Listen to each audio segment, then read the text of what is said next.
Hi, I'm Jeff Davis. The car is gassed up, so let's head out for another trip on the wine road. Today we're heading to Vina, California, north of Chico, which is about 2.5 hours north of Napa Valley. There's not much there, but an historic winery, the former Great Vina Ranch. It is said that in the late 1800s, it was the world's largest wine producer. But for reasons, as you'll hear, they got out of the business prior to Prohibition. Then 40 years later, Trappist-Cistercian monks purchased the property and called it the Abbey of New Clairvaux. In the 1970s, with the help of Phil Sunseri of Napa Valley's oldest family-run winery, they started making wine again at the facility. I'll talk with Brother Luis, their vineyard manager, in just a few minutes, but I'll start with their current winemaker, Aimée Sunseri, who was also the fifth-generation winemaker of Nichelini Winery. I said to Aimée, as large as this winery was in the late 1800s, I'm surprised its legacy isn't well known. Yes, I keep calling it the lost viticultural area. So as soon as Stanford University was owning it close to before Prohibition. And so when Prohibition hit, that really changed everything. And Stanford University, because of bad press, decided that they really can't be in the alcohol industry anymore for their image sake. And so they ended up pulling out nearly 4,000 acres of vines within one winter. So really made a statement. I mean, they didn't slowly exit. They made a very conscious decision to exit. And started breaking up all of their land and selling it off in parcels because it was very big. It was about just under 60,000 acres. And so once Prohibition hit and all the vines in this little town called Vina, named, in honor of all the grape growing history pre-Prohibition, that was really the biggest source of grape growing in this area. And when that packed up and moved, it never came really back in. There was a couple flurries in the 70s of grape growing in Vina again, but they were very short-lived. There was no winery here to accept the fruit, so a lot of it went down to the San Joaquin Valley to get processed. But because it was such a long truck drive and you could get fruit down there for maybe even better pricing, it really just wasn't economical. And so those 1970s vineyards that were revitalized, they really only lasted about 30 years, and they too disappeared. It wasn't until 2000 when vineyards were planted here and a winery was put here that we are hoping will survive, especially for the monks' business, and continue in that generation, because they're the owners of the heart of the winery and part of the vineyards that are here in Vina today. Well, those vines were planted as long ago as 1846. I read, thanks to the pioneer Peter Lassen, he knew that the volcanic soil would be appropriate for vineyards. And then, like you say, it grew to 4,000 acres by 1881. Amazingly, 2 million gallons was being produced at that time and being shipped outside of the country. Yeah, they were their biggest markets for Henry Gerke, who is the second vintner here. So Lassen planted vines 1846, like you said. And then it changed ownership to Henry Gerke. Henry Gerke was the first to make Vina Wines International, and his largest markets were New York and over in Europe. And they didn't have the Panama Canal yet, so all of those wines had to travel from the West Coast around South America, along the Cape, to get to New York or to get to Europe. And because of his success in selling out and great wines, that's what inspired Stanford to come looking up here for a winery and a vineyard to also to purchase and then expand, of course. He was the governor at that time, I guess, or just prior to being a governor. He purchased this a little later in life, so I honestly don't. He was a former governor for sure. He was also a senator. And railroad magnate. Yep. So he had some money and some power. Yes, he was very well known in the area. He always thought big. So, he was a big thinker, big idea, and his mission was to create the largest winery in the world. There's no doubt about that, because as soon as he bought this property, he was actually competing with a vineyard in Southern California that held the title largest vineyard in the world. And so he knew who his competition was. It was called Sunnyside or Sunnyview Vineyards, and it was back in the 70s when it held that title. And so that was his competition, and by 1890 he surpassed their region or their vineyard size. And at that time was called the Great Vina Ranch. Yes. I don't know if Stanford came up with that or not, but his motto was, "It's pure, that's for sure." And I thought that was, back then there was, still people who even during Stanford's time, because he passed before Prohibition. He died in, I think it was 1895 or 96. And so he died. And so this property was passed over to Stanford University. But during his years of being here, he always said, if I thought alcohol in any way hurt the human population, I would not be making it. So he was adamant that in a culture of, moderate drinking was actually a healthy lifestyle, and promoted family and gathering and socialism that he thought was beneficial. And they're finding that out even today, promoting that fact. He was right. And about that same time is when your family got started over in the Napa area, Yes, about 1890, huh? Yes, and my family probably had that same mindset. Anton Nichelini started Nichelini Winery, and he was a miner, and he recognized that up in the hills there wasn't a lot of people, but there were miners, and they were all families, and they were all just starting out, and he decided that, I need to make a local drink so that we can all share together, because they are all immigrants and this was part of their lifestyle. So he ended up planting a vineyard to make enough wine to satisfy all the miners up in that area. He even built a bread oven that was big enough to bake bread on a daily basis and sell it to the miners. So he definitely was... He always had his head on a swivel, looking for the opportunity and the needs. And he was also a big thinker, and even in the small hills, but he started a seed that grew into something that is now 5 generations deep in family winemaking and grape growing. As you'll hear, Amy's father, Phil, is also a big thinker, an idea man, which is how he established a relationship with the Abbey at New Clairvaux. As the Vina Ranch was thriving in the late 1800s, his family, the Nichelinis, got established in the Napa area in the 1890s. Understanding what helps vineyards thrive, the soil in Vina caught his eye. He first met the brothers because his main job's a contractor. And he met the brothers in the 70s and helped them with building a couple different buildings here on the monastery. And he learned about the history of Vina when he met the monks, because the monks have the heart of Leland Stanford's old winery. So he saw these, 2-acre solid brick buildings, and he's an architecture construction guy, and thinking to himself, that is pretty amazing that you guys have this gem. And he started doing research and fell in love with the area, always wanted a ranch.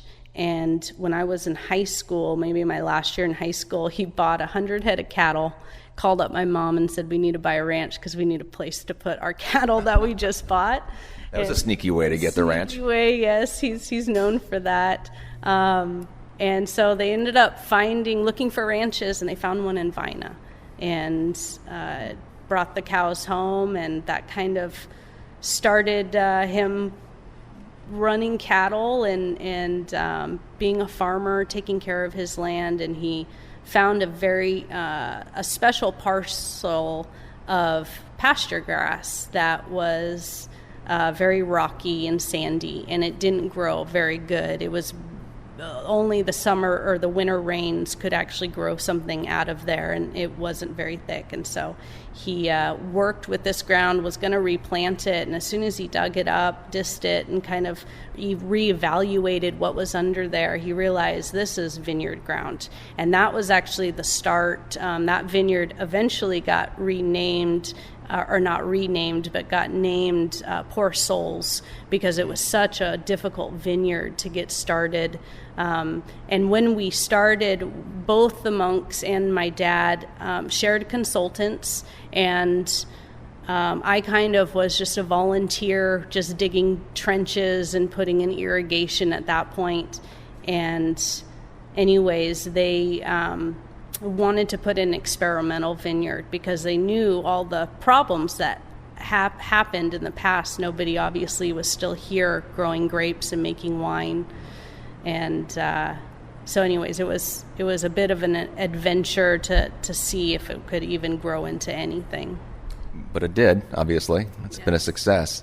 And it's funny when you mentioned Poor Souls. I thought for sure that was a name given by the monks.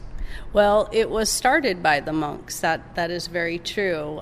They had a vineyard. They've got a couple different. When the monks first came here, they blessed and named all of their ag fields. So they have an All Saints vineyard. They have Trinity Block. They have St. James. And after we had planted it, because we all knew it was quite a difficult vineyard to get planted, one of the monks suggested we should call it Poor Souls, because we were trying to figure out a name for it, and that definitely stuck. Right.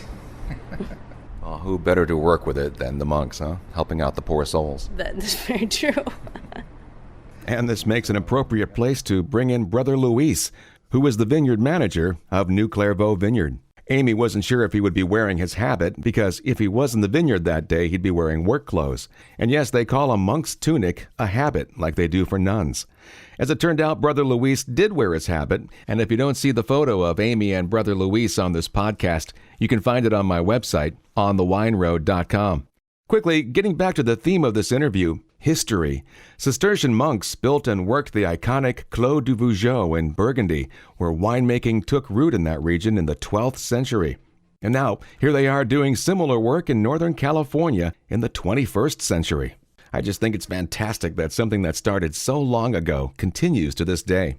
I started by asking Brother Luis what his typical day looks like at the Abbey of New Clairvaux. Well, we get rolling pretty early in the morning. Our first bell tolls at 3:15 a.m., and we're at church at 3:30 singing our praises, our first round of praises to our God, happily, if half asleep.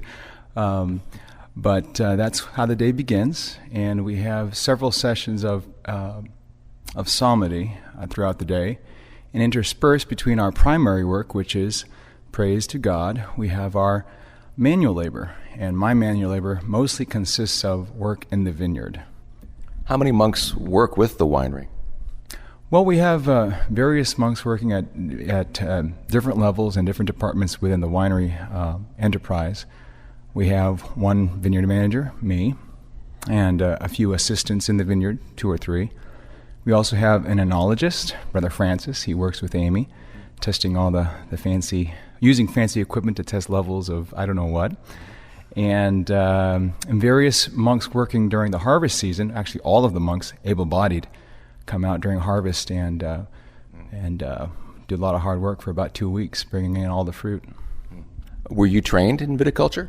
Not officially. I don't have a certificate or a diploma to my name, but I have a lot of experience handed down from people who have lots of experience, like Aimée and my predecessor, Brother Raphael, who was in the vineyard 10 years before I took over. Brother Luis, the Cistercians are a reform of the Benedictine monks, and they had a vow of poverty and labor. So might that explain why your prices of your wine is surprisingly low? Perhaps. Also, the rule of St. Benedict, which we follow after 1,500 years, also stipulates that we are not to price our products more expensively than others around. So, but I'm not sure. Today we're pretty practical, and we need to pay the bills somehow. So we're pretty competitive, I suppose. You guys have a modern growing philosophy of sustainability, but that farming practice with the Cistercian monks goes back centuries. Explain how you uphold that belief here. Well, from the very beginning, we've been closely tied to the land. Benedict had his monks earn their living by the work of their own hands, the sweat of their brow. So we've always had a great reverence for the land, because it's from the land that we obtained our living.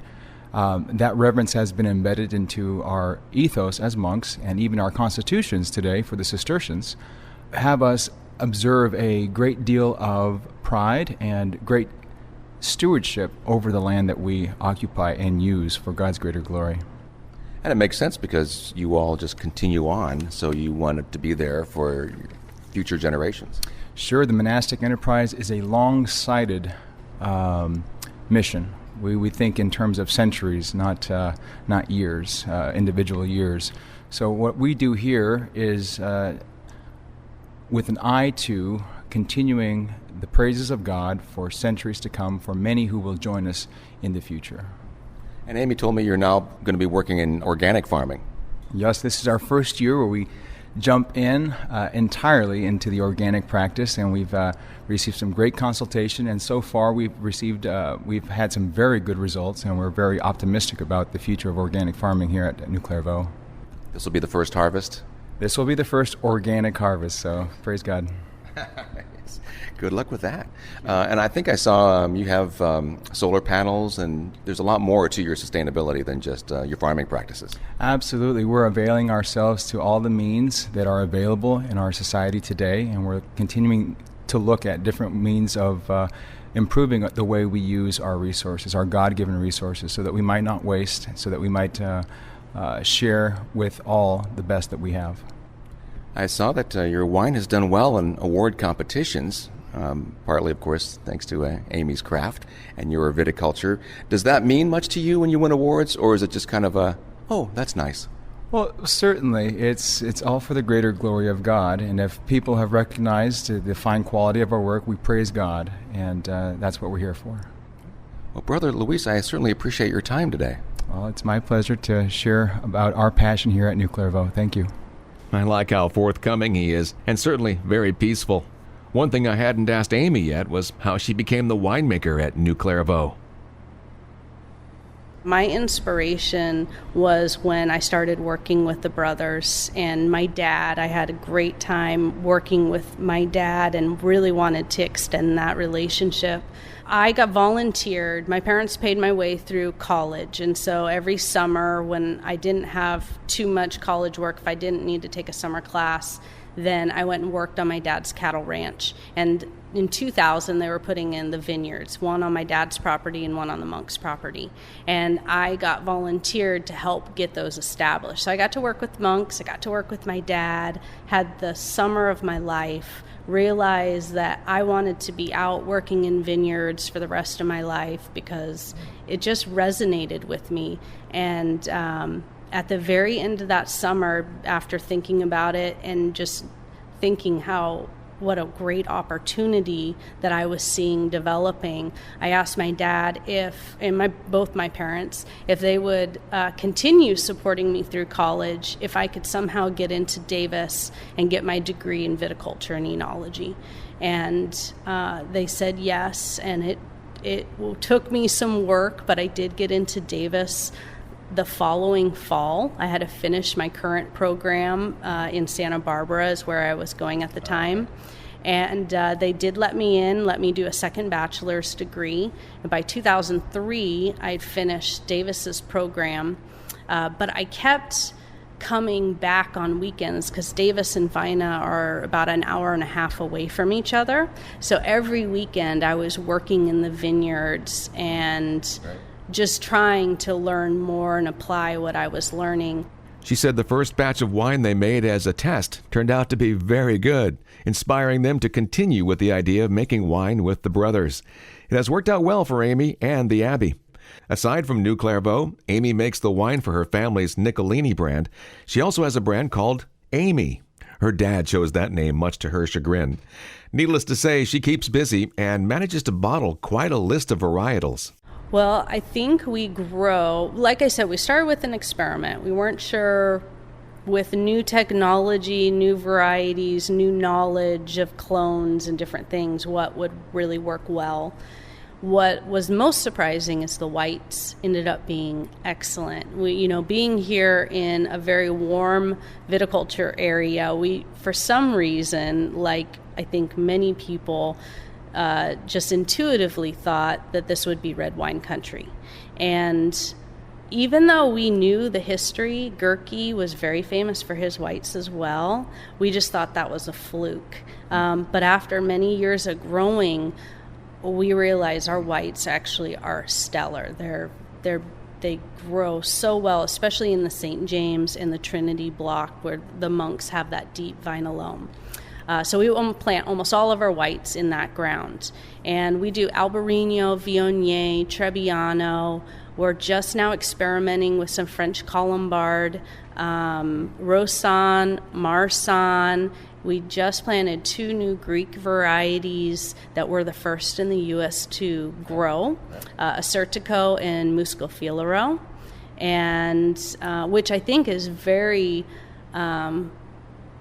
just this whole experimental concept is very fitting for the brothers, especially because they are known in history to introduce varieties into new areas, and they constantly put different varieties intentionally. They would bring it to some of their communities in a completely different country because their network was so big. They would, have some Albarino that they were growing on in Germany, and they said this would be really great for our brothers up in the mountains in Galicia, Spain. So they would, bring cuttings over there, and then lo and behold, Albarino becomes a Spanish grape, and its name literally translates to the white of the Rhine because it came from the monks in Mosel, Germany. And so anyways, just very characteristic for them to try different things in different regions. And so now they're trying these Greek grapes. And so far, I think we've gotten very fortunate. They've made some really great wines. So we're expanding those blocks, and we'll see if that's a lasting fit for the Vina area. And with them being here, no telling how long this property is going to be existing into the future. Yeah, when you talk with the abbot, Father Paul Mark, he's very, like Brother Luis had mentioned, they think in terms of centuries. I think it's just such a beautiful thing to not look at your life, but as this, spectrum, that it's just this little sliver in the bigger picture of what you're trying to do. You must be very proud that your name will always be associated with this place. I think it puts a little pressure, maybe, because I really have to succeed. Yeah, I want to do it justice for sure. I want to start something that actually will be something that will be worth continuing.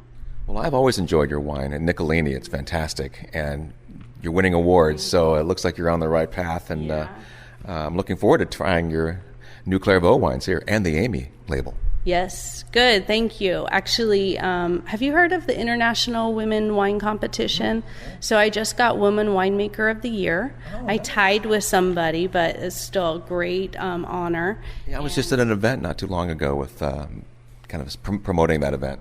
Oh, okay, wonderful. So yeah, they just came out with results, and Nichelini's, I think between Nichelini, Aimée brand, and New Clairvaux, it was a cluster of like 20 awards.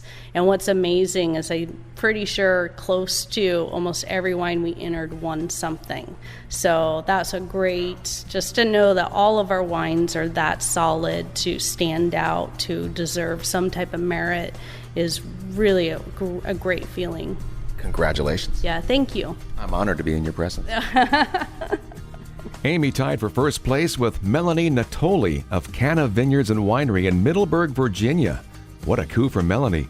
And if all goes according to plan, you'll be hearing her on this podcast in the coming weeks. As I mentioned, Vina sits pretty much alone in the flatlands of Northern California, but if you or your spouse enjoy beer, the Sierra Nevada Brewery is just 25 miles south, and they hold several tours each day. If you like wine and or beer, a visit to New Clairvaux Vineyard and Sierra Nevada would make for a fun day or a weekend. Furthermore, the brothers of New Clairvaux Vineyard have brewed several ales in association with Sierra Nevada. That shouldn't come as a surprise. They've been crafting ales for centuries. Find all the details of the Abbey and vineyard at newclairvauxvineyard.com. Thanks for joining me for this excursion on the Wine Road.